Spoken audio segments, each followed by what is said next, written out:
information now, confirmation that in addition to the 16-year-old girl who passed away about 2 hours ago, a 14-year-old boy now has died after the shooting at Saugus High School. And the community really going from this tremendous sense of fear this morning when they heard that there was a shooting at the high school. Now this sense of bewilderment and this just incredible sadness for this entire community. Oh, it's just heartbreaking, and to hear this, that another student passed away.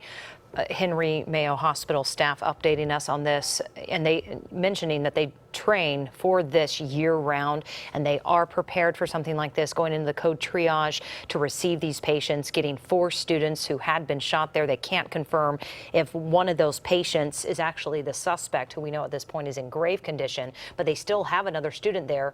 One in, well, where they're saying they have 2 students still there, one in critical and another in good.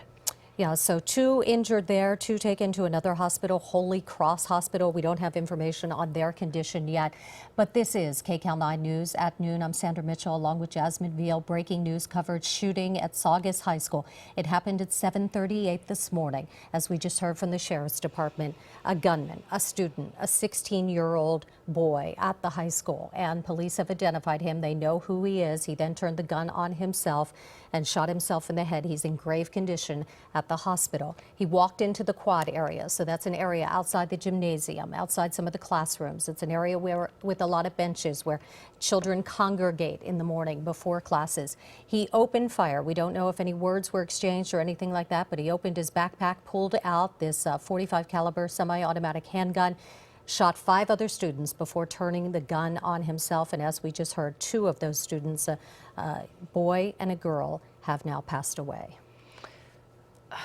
This is, and just hearing from parents all day talking about the fear that they had as they rushed down to the reunification center at Central Park, trying to just learn that their own child was okay, and then you just think about the parents who are now there at the hospital learning this news. Yeah, such a scary morning for so many people, because I think if you live in Santa Clarita, almost everyone knows someone who has a student or a staff member at this school. As we look at these pictures of the children coming out of the school, and really they're children. They're young, very young, teenagers, and when they got the news this morning that there was a shooting, we're hearing these stories of heroics of sheriff's deputies who live in the neighborhood, who were not on duty but immediately rushed onto the campus.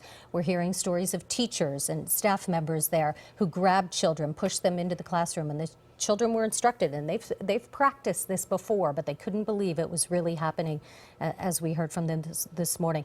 The teachers shutting the doors, closing the blinds and the windows, and telling the children to get in the corner and turn off your cell phones. But as we've heard, so many of those students were in contact with their parents, and you can't imagine, as we heard the mayor of Santa Clarita say that she has a grandchild that goes to the school, the fear that goes through a parent when they get a text that there is an active shooter at the school. It's just incredibly terrifying for so many people. And Henry Mayo Hospital administrator there saying 80% of their staff, you know, they live there in Santa Clarita, and then to deal with this shooting that they heard took place at the high school. And students telling us that one student saying that he was in the band room with 30 other people, and a girl ran in and said, "There's been a shooting, hide." And the band director directed all of them to run into the music library, and there was an office there, and they stayed there for about 30 to 40 minutes until police finally came in and just said, "Hey, we're here,